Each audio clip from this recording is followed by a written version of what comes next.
আসসালামু আলাইকুম রহমতুল্লাহ। যারা অনলাইন থেকে হালালভাবে ইনকাম করতে চান, আজকের ভিডিওটা তাদের জন্য।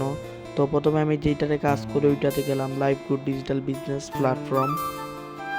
তো এখানে আসার পরে কি কি মাধ্যমে ইনকাম করা যায় একটু আমি দেখাই। এখানে mobile recharge, drive offer, reselling, ad দেখে, মাইক্রো জব করে, কুইক জব করে, টাইপিং জব করে অনেকভাবে এখানে ইনকাম করা যায়। আর এই অ্যাকাউন্টে আমি 3 থেকে 4 দিন হলো খুলেছি। আচ্ছা, আমি এইখানে আমার ইনকামটা দেখাই, 3-4 দিনে এর ইনকামটা একটু দেখাই। আমি তো কাজটাও বেশি করি না, ওয়ালেটে আসলাম, দেখেন আমার বর্তমান ব্যালেন্স আছে 405 টাকা। আমার বর্তমান ব্যালেন্স আছে। আমার আজকের ইনকামটা দেখেন 160 টাকা, যা আমি 15 থেকে 20 মিনিট কাজ করে ইনকাম করেছি। যারা আমার মতো এইভাবে হালালভাবে ইনকাম করতে চান, স্ক্রিনে দেওয়া হোয়াটসঅ্যাপ নাম্বারে যোগাযোগ করেন অথবা কমেন্ট বক্সে দেওয়া নাম্বারে আমার সাথে যোগাযোগ করতে পারেন। আমি সব কিছু শিখে দিব ইনশাল্লাহ।